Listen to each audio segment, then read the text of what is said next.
Hello students, welcome back our YouTube channel study circle 24। Dear students, आज के video में हम बात करने वाले हैं क्लास 10 का मॉडल पेपर सब्जेक्ट एसएसटी। ठीक है,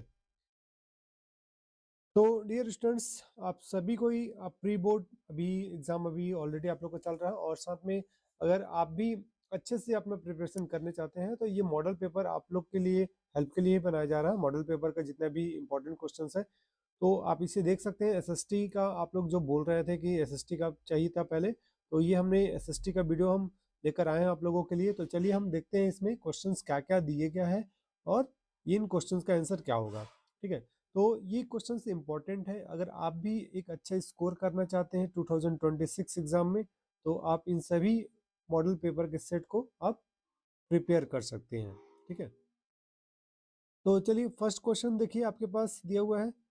फर्स्ट क्वेश्चन है आपके पास कि which of the following is not a renewable resource. ठीक है, मतलब इनमें से कौन सा एक ऐसा नॉन या फिर इज नॉट रिन्यूएबल सोर्स ना रिसोर्स।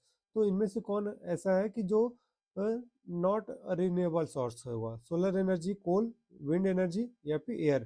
तो इसका करेक्ट आंसर क्या हो जाएगा? ऑप्शन नंबर बी, कोल। ठीक है, कोल एक ऐसा आपके पास सब्सटेंस है जो नॉन रिन्यूएबल है।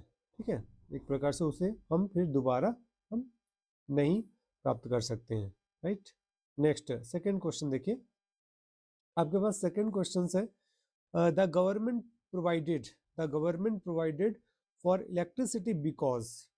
फर्स्ट यहाँ पास आपके पास इसमें ये पूछा गया कि जो गवर्नमेंट है यानी जो हमारी सरकार है वो इलेक्ट्रिसिटी के लिए इलेक्ट्रिसिटी प्रोवाइड करती है ना। किस लिए? पहला ऑप्शन है it needs to use the extra supply that it has created, और सेकंड ऑप्शन है आपके पास it needs to earn money, और सेकंड थर्ड है for public welfare, and fourth option है आपके पास for supply to government office. ठीक है, तो इसका करेक्ट आंसर क्या होगा आपके पास कि फॉर पब्लिक वेलफेयर। ठीक है, पब्लिक यानी जितने भी पब्लिक है यानी जनता जनता के लिए ये चीजें किया जाता है। ठीक है, नेक्स्ट अब क्वेश्चन देखेंगे हम यहाँ पास। अगला क्वेश्चन है आपके पास क्वेश्चन नंबर थर्ड। तो क्वेश्चन नंबर थर्ड देखिए, आपके पास जो क्वेश्चन दिया हुआ है उसके अकॉर्डिंग जो इसका आंसर होगा which with which green revolutions associated. ठीक है, तो इसका पहला ऑप्शन क्या है कि increase in production of cotton, and increase in production of milk, increase in production of eggs, and increase in production of food items. तो इसका करेक्ट आंसर क्या होगा? Increase in production of food items. Next question number 4 देख लीजिए। Question number 4 है who declared new deal.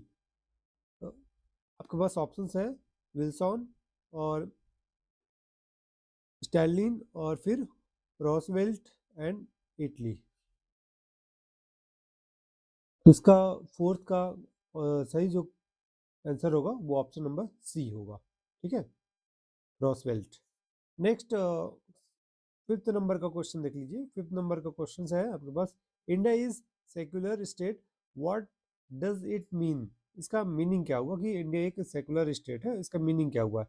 पहला option दिया हुआ है there is no specific religion in of state, and second option है there is a specific religion of state and state discriminates on the basis of religion, and fourth option है आपके पास state encourage any state.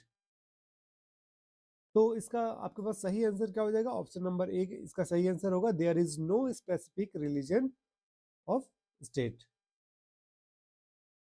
अब next अगला question देखेंगे, question number 6 देखिए, what is the ore of aluminium. ठीक है, what is the ore of aluminium. तो इसमें एल्यूमिनियम का ओर पूछा है ना। क्या क्या दिया हुआ है? मैग्नीज दिया हुआ है, फिर इसके बाद सेकेंड ऑप्शन दिया हुआ है आपके पास क्रोमियम है, बॉक्साइट है, और फिर नेक्स्ट है आपके पास टंगस्टन है। ठीक है, तो इनमें से आपके पास एल्यूमिनियम का ओर क्या होगा ये आपसे पूछा गया है। तो इसका करेक्ट आंसर हो जाएगा bauxite. Next, Hitler was against Christians, Muslim, Jews and Buddha. तो इनमें से किसके अगेंस्ट थे हिटलर, ये आपको बताना है। तो इसका करेक्ट आंसर अगर हम देखें तो यूएस। ठीक है, नेक्स्ट देखिए ऑप्शन नंबर सी इसका करेक्ट आंसर हो जाएगा। Question number 8, up to what age 90% children have completed their mental development, कि अप टू व्हाट एज, कितने परसेंट मतलब कितने एज तक 90% चिल्ड्रन क्या करते हैं, अपने मेंटल डेवलपमेंट को कंप्लीट कर लेते हैं। तो यहाँ पास इसका ऑप्शन है आपके पास 2 ईयर, 3 ईयर, 4 ईयर और 5 ईयर। तो इसका करेक्ट आंसर क्या हो जाएगा, 5 ईयर तक, है ना, till 5 year. Next question number 9 देखिए आपके पास। क्वेश्चन नंबर 9 है,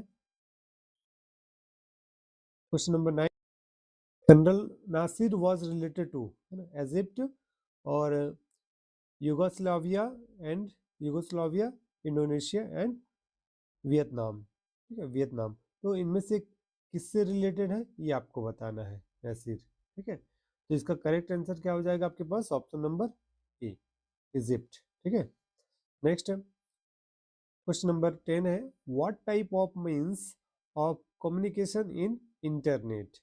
ठीक है, इंटरनेट किस प्रकार का आपके पास एक कम्युनिकेशन है वो बताना है। तो मैचुअल, नेक्स्ट है मॉडर्न और प्रिंटेड और वीडियो ऑडियो। ठीक है, तो इसका करेक्ट आंसर क्या होगा, मॉडर्न होगा।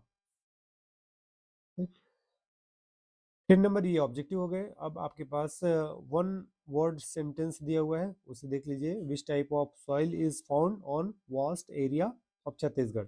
तो इसमें मैक्सिमम अपने छत्तीसगढ़ में किस प्रकार का मिलता है सॉइल, रेड एंड येलो। ठीक है, नेक्स्ट है सेकंड क्वेश्चन, हु वर गेस्टोपो।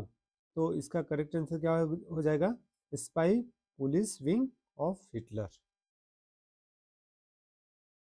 ये 1 मार्क्स वाले क्वेश्चन है। तो आप देख सकते हैं यहाँ पास है, why is food security important, है ना, फूड सिक्योरिटी क्यों इंपॉर्टेंट है। तो इसे आप 1 वर्ड्स में भी लिख सकते हैं, it is important because is because it affect human health, maintenance and economic development. ठीक है, 1 मार्क्स के लिए तो ज़्यादा लिखने की जरूरत नहीं है आपको। ठीक है, नेक्स्ट आपके पास क्वेश्चन मिलेगा कि what was the main cause of development of means of communication. तो इसका करेक्ट आंसर होगा,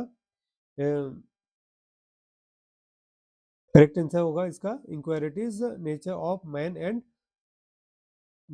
एंड यहाँ से आप देख सकते हैं एक्सचेंज ऑफ इंफॉर्मेशन। ठीक है, एक्सचेंज ऑफ इंफॉर्मेशन।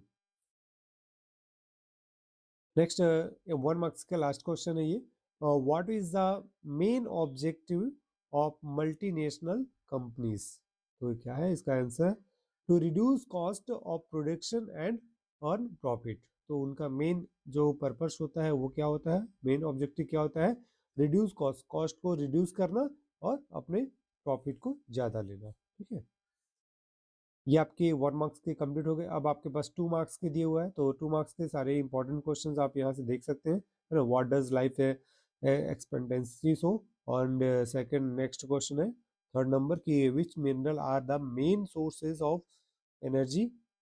तो मेनली कोल को अभी माना जाता है, coal, petroleum product of natural gas etcetera are the main source of energy. तो ये आप देख सकते हैं, ये आपके पास यहाँ 2 मार्क्स। देन फिर इसके बाद आपके पास क्वेश्चन नंबर 7 से आपके पास 3 मार्क्स वाले क्वेश्चन मिल जाएंगे, है ना। ठीक है, तो अब 3 मार्क्स के क्वेश्चन यहाँ भी है आपके पास। इसका आपको पीडीएफ आपको टेलीग्राम चैनल और व्हाट्सएप ग्रुप दोनों पे दे दिया जाएगा, वहाँ पास सेंड कर देंगे, तो वहाँ से आप इसका पीडीएफ आसानी से प्राप्त कर सकते हैं। और जल्द ही जो भी सेट बचे हुए हैं बाकी सब्जेक्ट का भी, उसे हम जल्दी अपडेट कर देंगे। और यदि आप चैनल पर नए हैं तो चैनल को सब्सक्राइब कर लीजिएगा, साथ ही बेल आइकन का बटन जरूर प्रेस कीजिएगा, जिससे कि आपको लेटेस्ट वीडियो की अपडेट मिलती रहे। ओके, तो चलिए अब देख लेते हैं, इधर आपके पास सारे क्वेश्चंस हैं। यहाँ पास क्वेश्चन नंबर 13 के बाद आता है आपके पास इधर क्वेश्चन नंबर 14 भी है। 14 देख लेते हैं आपके पास क्या दिया हुआ question, right short notes on the rise of Nazism in Germany. ठीक है, ये आपके पास 4 मार्क्स में है। नेक्स्ट अब इसके बाद आता है आपके पास, आप पॉइंट बना के लिखिए 4 और 5 मार्क्स वाले में पूरे कंप्लीट नंबर मिलेंगे। ठीक है, ये आपके पास यहाँ से अब 5 मार्क्स के क्वेश्चन मिलेंगे क्वेश्चन नंबर 17 से। ठीक है, ये 16 नंबर का भी क्वेश्चन आप यहाँ से देख सकते हैं। फिर इसके बाद यहाँ से क्वेश्चन नंबर 17 देख लीजिएगा। 17 से लेकर इधर आगे क्वेश्चन आपके पास 5 मार्क्स के हैं, है ना। Explain the power of supreme court.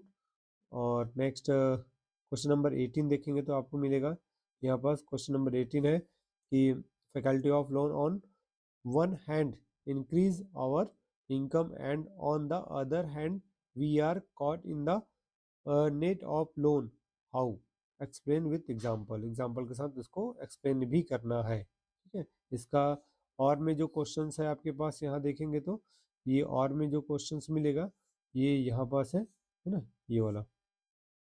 Next देखिए क्वेश्चन नंबर 19 है। 19 है आपके पास क्वेश्चन दिया हुआ है कि how does globalisation has affected environment, किस प्रकार से जो ग्लोबल वार्मिंग की जो प्रॉब्लम्स है वो इन्वायरमेंट को इफेक्ट कर रहा है, इसके बारे में आपको लिखना है। फिर इसी का जो और में क्वेश्चन दिया हुआ है, in which area of India is the most side effects of globalisation falls, तो इसे आप लिख सकते हैं। यार स्टूडेंट्स, आज के वीडियो में इतना ही, मिलते हैं हम नेक्स्ट वीडियो में, तब तक के लिए thank you and good luck.